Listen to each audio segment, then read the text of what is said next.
اعوذ باللہ من الشیطان الرجیم بسم اللہ الرحمن الرحیم وَإِذْ أَخَذْنَا مِيثَاقَ بَنِي إِسْرَائِيلَ لَا تَعْبُدُونَ إِلَّا اللَّهَ وَبِالْوَالِدَيْنِ إِحْسَانًا وَذِي الْقُرْبَى وَالْيَتَامَى وَالْمَسَاكِينِ وَقُولُوا لِلنَّاسِ حُسْنًا وَأَقِيمُوا الصَّلَاةَ وَآتُوا الزَّكَاةَ ثُمَّ تَوَلَّيْتُمْ إِلَّا قَلِيلًا مِّنكُمْ وَأَنْتُمْ مُعْرِضُونَ۔ السلام علیکم ورحمۃ اللہ وبرکاتہ۔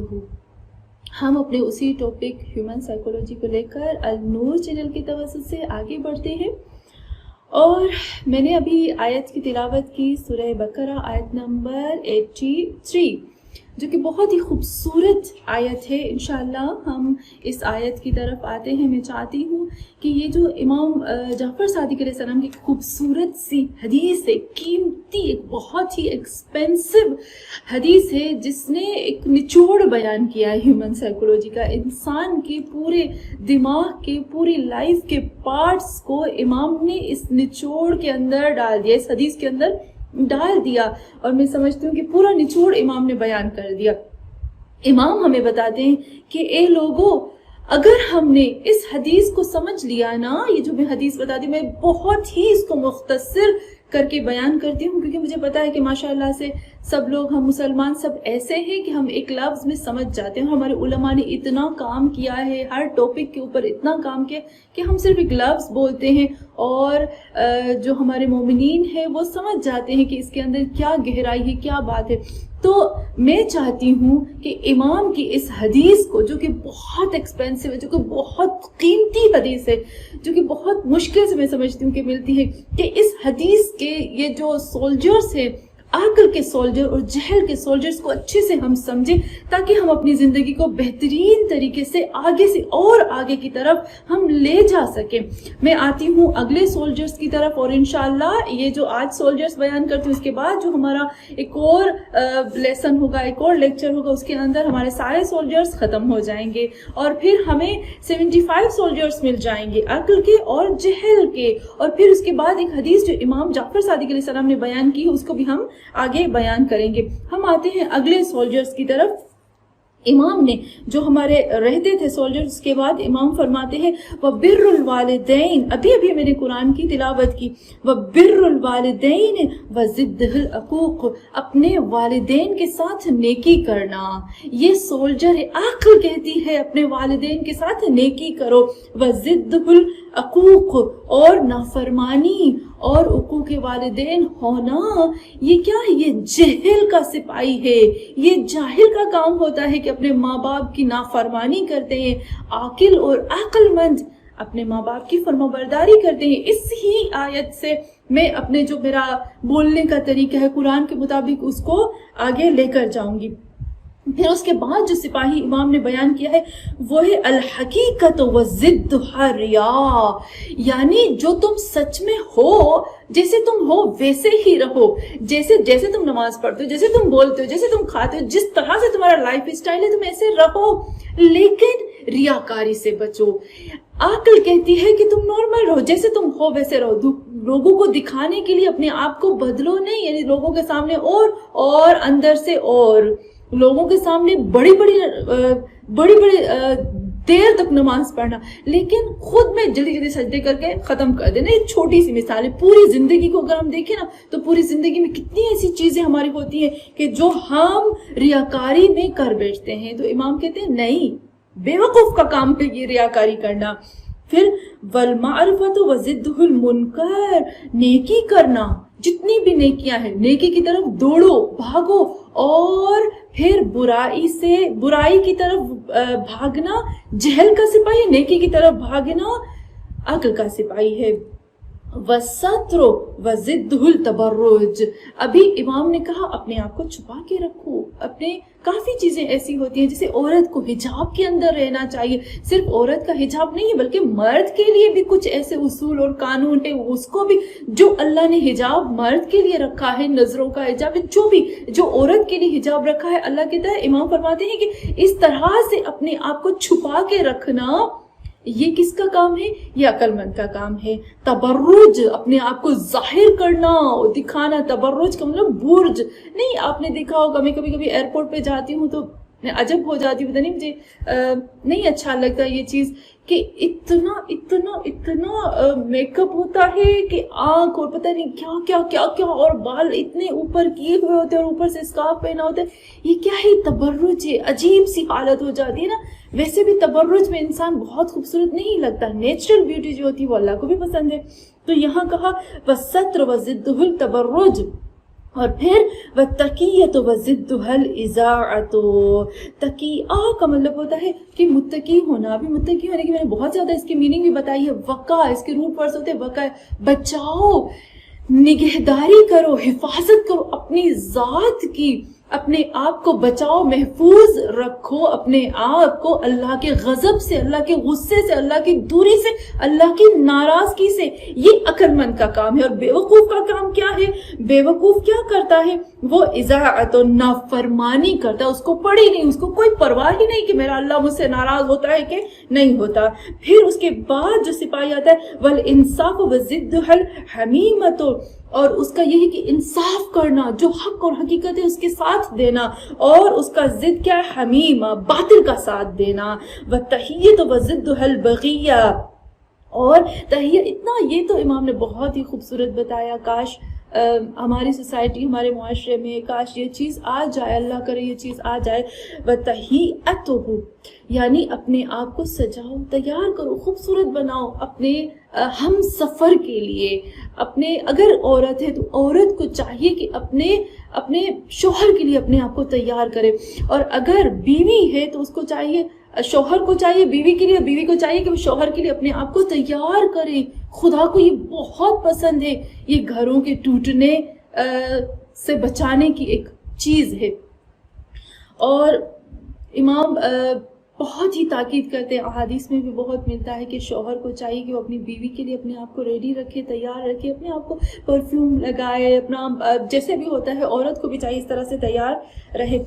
خلیفہ وقت کے زمانے میں، خلیفہ دوم کے زمانے میں ایک عورت آتی ہے اور خلیفہ سے کہتی ہے کہ میں چاہتی ہوں اپنے شوہر سے طلاق لے لوں. تو خلیفہ وقت نے پوچھا، کہا کیوں چاہتی ہو کہ تم اپنے شوہر سے طلاق لو؟ تمہارا شوہر نماز نہیں پڑھتا؟ کہا نہیں پڑھتا ہے. متقی نہیں، متقی تمہیں رزق، تمہیں کھانا پینا، کپڑے، جو بھی فرض ہوتا ہے وہ نہیں کرتا. اس نے کہا نہیں، سب فرض سب کچھ نبھاتا ہے. پر اس نے کہا تم طلاق کیوں لے رہی ہو، ریزن کیا ہے؟ اس نے کہا نہیں، بس مجھے اس کے ساتھ نہیں رہنا. خلیفہ وقت نے کیا کیا؟ اس کے شوہر کو بلایا. اس کے شوہر کو دیکھا نا تو دیکھا کہ وہ بہت میلا اور گندے کپڑے اور میلے کپڑے، اور اس کی حالت اتنی خراب تھی.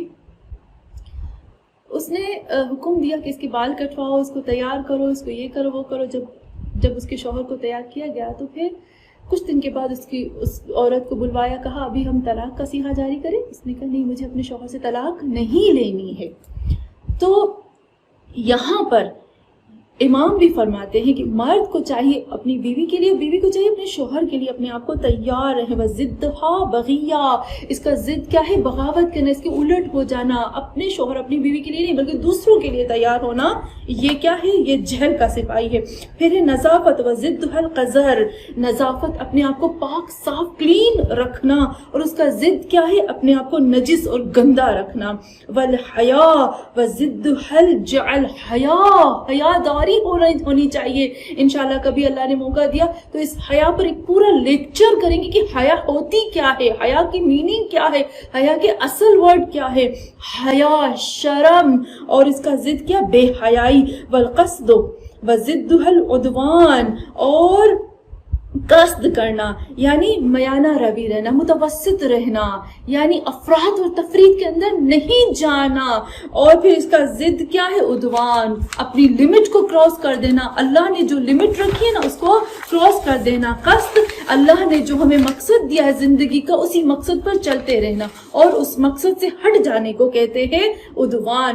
والراحت وضدها التعب، یعنی راحت اور سکون میں رہنا، اور اس کا اپنے آپ کو سکون دینا، اپنے آپ کو راحت دینا. اپنا خود اللہ کہتا ہے نا، نفس کے بھی حقوق ہیں، اور اس کا ضد کیا ہے؟ فضول کاموں میں، جس کاموں میں کوئی مقصد ہی نہیں، اس کاموں میں اپنے آپ کو تھکا دینا، فیس بک اور پتہ نہیں کیا کیا چیزوں پہ بیٹھ کر گھنٹے اپنے ضائع کر دینا، اپنی خاص جو ایک ایک انسان کی زندگی کا ایک ایک لمحہ بہت قیمتی ہوتا ہے، اور ہم ایسی فضول چیزوں میں اس قیمتی لمحوں کو ضائع کر دیتے ہیں۔ وَالسُّحُولَةُ وَزِدْهَا الْعُصُوبَةُ، سہولت، اپنے لیے آسانیاں قائم کرو، دوسرے کے لیے آسانیاں قائم کرو، اور سختیاں قائم نہ کرو، نہ اپنے لیے نہ دوسروں کے لیے۔ وَالْبَرْكَةُ وَزِدْهَا الْحَمَقُ، برکت، خدا کہتے ہیں برکت اپنی چیزوں میں، جب تم اللہ کے رستے پہ چلو گے، حلال کماؤ گے نا، تو تمہارے کھانے میں چیزوں میں برکت آئے گی، اپنی چیزوں کے اندر برکت لاؤ، اور حمد، بے برکتی سے بچو۔ پھر کہتے ہیں وَالْعَافِيَةُ وَزِدْهَا الْبَلَاءَ، عافیت طلب کرنا، دوسروں کو محفوظ رکھنا، دوسروں کے لیے عافیت کا، تندرستی، جیسے کہ ہم صحت مند، اپنے آپ کو صحت مند رکھنا، سپورٹ کرنا، ایکسرسائز کرنا، اچھے کھانے کھانا، کیمیکل چیزوں سے بچنا، جنک فوڈ سے بچنا، یہ کیا ہے؟ والعافیت، ہمارے بدن کی عافیت ہے یہ، اپنے آپ کو تندرست رکھنا، دوسروں کو بھی، اپنی فیملی کو، اپنے گھر کو بھی۔ وَزِدُّهَا الْبَلَاءَ، اور اس کا ضد ہے بلا، ایسی چیزیں کھانا جو میری صحت کو نقصان پہنچاتی ہیں۔ اور پھر امام فرماتے ہیں والقوام وزدها المقاصر، قوام یعنی جو تمہارے پاس چیزیں ہیں اس پر کانے رہو، مضبوط رہو، جو بھی اللہ نے دیا ہے اسی پر کنار کرو، اسی کو مضبوطی سے پکڑو، اسی کو آگے لے جاؤ۔ اور اس کا ضد کیا ہے؟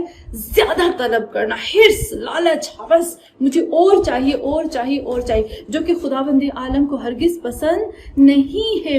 یہ ہمارے سولجر ہیں، اللہ کہتے ہیں ان کو اپناؤ گے تو تمہاری لائف دنیا سے سب سے بہترین لائف ہو جائے گی۔ اور پھر ہم آتے ہیں، ہم نے جو بولنے کے طریقے بتائے تھے اس میں سے ہم نے جو آخری طریقہ بتایا تھا وہ یہی تھا کہ 7واں طریقہ ہم نے ختم کر دیا تھا، اور پھر ہم آتے ہیں 8ویں طریقے کے اوپر کہ 8واں طریقہ کون سا ہے جس کو خداوند عالم کہتا ہے کہ یہ اس طرح سے تم بات کرو۔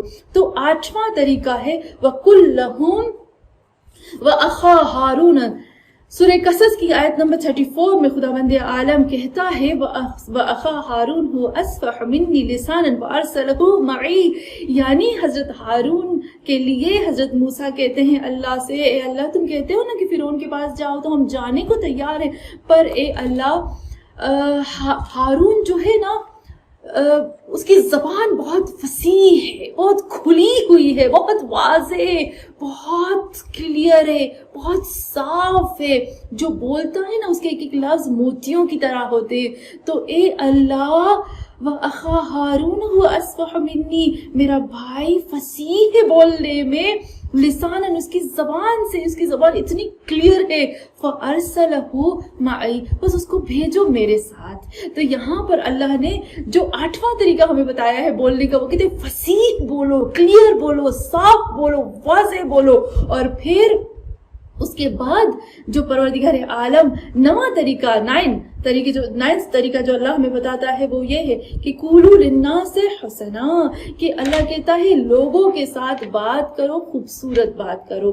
لیکن یہی والی آیت سورہ بقرہ آیت نمبر 83 کو میں نے شروع میں بتایا تھا، اللہ ابھی ہمیں بتانے کا، بولنے کا طریقہ بتاتا ہے۔ 9واں طریقہ کیا ہے؟ سورہ بقرہ وَإِذْ أَخَذْنَا مِيثَاقَ بَنِي إِسْرَائِيلَ، اور جب ہم نے بنی اسرائیل سے وعدہ لیا تھا، کس چیز کا وعدہ لیا تھا؟ لا تعبدون الا اللہ، کہ تم اللہ کے سوا کسی کی عبادت نہیں کرو گے، وبالوالدین احسانا، اور اپنے والدین کے ساتھ احسان کرو گے، وذی القربى والیتامى والمساکین، اور تم احسان کرو گے ذی القربى اپنی فیملی والوں کے ساتھ، والیتامى یتیموں کے ساتھ، والمساکین وہ مسکین جو اپنی غربت کو ظاہر نہیں کرتے ہیں، جسے ہم کہتے ہیں سفید پوش، عزت دار غریب لوگ۔ وَقُولُوا لِلنَّاسِ حُسْنًا، اور بولو لوگوں کے ساتھ خوبصورت بات، وَأَقِیمُوا الصَّلَاةَ، اور نماز کو قائم کرو، وَآتُوا الزَّکَاةَ، اور زکوٰۃ کو ادا کرو۔ ثم تولیتم الا قلیلا منکم وانتم معرضون، بہت کم ایسے تھے بنی اسرائیل میں سے جس نے اللہ کی اس آیت کو فالو کیا۔ لیکن یہاں پر خداوند عالم نے صاف بتا دیا کہ اے لوگوں اپنے والدین کے ساتھ احسان کرو، قربا کے ساتھ، فیملی یعنی رشتہ داروں کے ساتھ اچھے سے بات کرو، کیونکہ کہتے ہیں نا اگر اولاد کی زندگی کم کرنی ہو، اللہ نہ کرے، تو ان کو فیملی اور رشتہ داروں سے دور کر دو. جب آپ فیملی اور رشتہ داروں کے بارے میں اولاد کے دلوں میں بغض، کینہ اور نفرت ڈالیں گے تو اولاد آٹومیٹک ان سے دور ہو جائے گی. جب دور ہو جائے گی نا، اس سے زندگیاں کم ہو جاتی ہیں. تو خداوند عالم کہتا ہے کہ فیملی کے ساتھ جڑے رہو. اور یہ جو خون کے رشتے ہوتے ہیں نا، یہ پیسے اور دولت، پراپرٹی کے رشتوں سے زیادہ اہم ہوتے ہیں. لیکن افسوس کہ اس دور میں صرف پراپرٹی اور دولت کو ہی فیملی اور رشتہ سمجھا جا رہا ہے. لیکن اللہ کا شکر ہے کہ ہمارے اندر، ہم مسلمانوں کے اندر ابھی تک ایسی چیزیں بہت زیادہ نہیں آئی ہیں.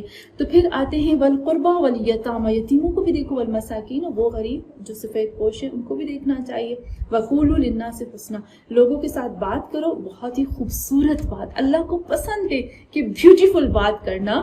ایسی بات نہ کرو کہ جس کو دل کو دکھا کے بیٹھ جائے، چیر دے دل کو. اللہ کو یہ بات پسند نہیں ہے. جب ہم کسی کے دل کو دکھاتے ہیں نا، تو اللہ خود اس چیز کا انتقام لیتا ہے، ہمیں پتہ ہی نہیں.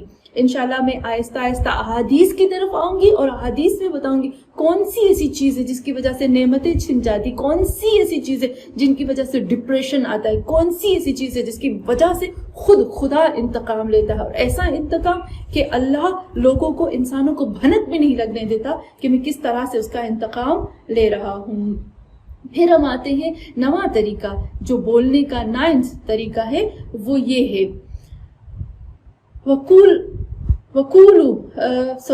نواں طریقے کے بعد ہم آتے ہیں 10ویں طریقے کے اوپر. 10واں طریقہ یہ ہے، خداوند عالم سورہ اسراء آیت نمبر 53 میں اللہ کہتا ہے، میں جلدی سے بتاتی ہوں اور میں چاہتی ہوں کہ بس صرف مختصر بیان کرتی ہوئی جاؤں تاکہ ہمارا ٹائم ضائع نہ ہو، اور میں صرف اشارے کرتی ہوئی جاؤں اور پھر آپ لوگ خود اس پہ تحقیق کرو تو اور آپ کو چیزیں اور آپ کو بہت زیادہ مطالب ملے جس پہ ہم خود اپنی ذات پہ کام کر سکیں اور اپنے آپ کو فخر سے کہہ سکیں کہ ہم تو حسینی ہیں، ہم تو علوی ہیں، ہم تو محمدی ہیں، ہم تو فاطمی ہیں، ہم تو حسنی ہیں، ہم تو زینبی ہیں، تاکہ ہم اپنے آپ کو یہ فخر سے کہہ سکیں. پھر جو 10واں طریقہ ہے سورہ اسراء آیت نمبر 53 میں اللہ کہتا ہے بولنے کا 10واں طریقہ ہے، قُل لِعِبَادِي يَقُولُوا الَّتِي هِيَ أَحْسَنُ، اے میرے حبیب کہہ دو میرے بندوں سے، یقولو بولے وہ لوگ، ایسا بولتے ہیں، الَّتِي هِيَ أَحْسَنُ، وہ جو کہ سب سے زیادہ خوبصورت ہو. افسوس کی بات ہے کہ ہم مسلمانوں کو یہ کہا گیا کہ بہت خوبصورت بات کرو. کہیں پر رسول خدا نے نہیں کہا غصے سے بات کرو، بدتمیزی سے بات کرو، تیز زبان یوز کرو.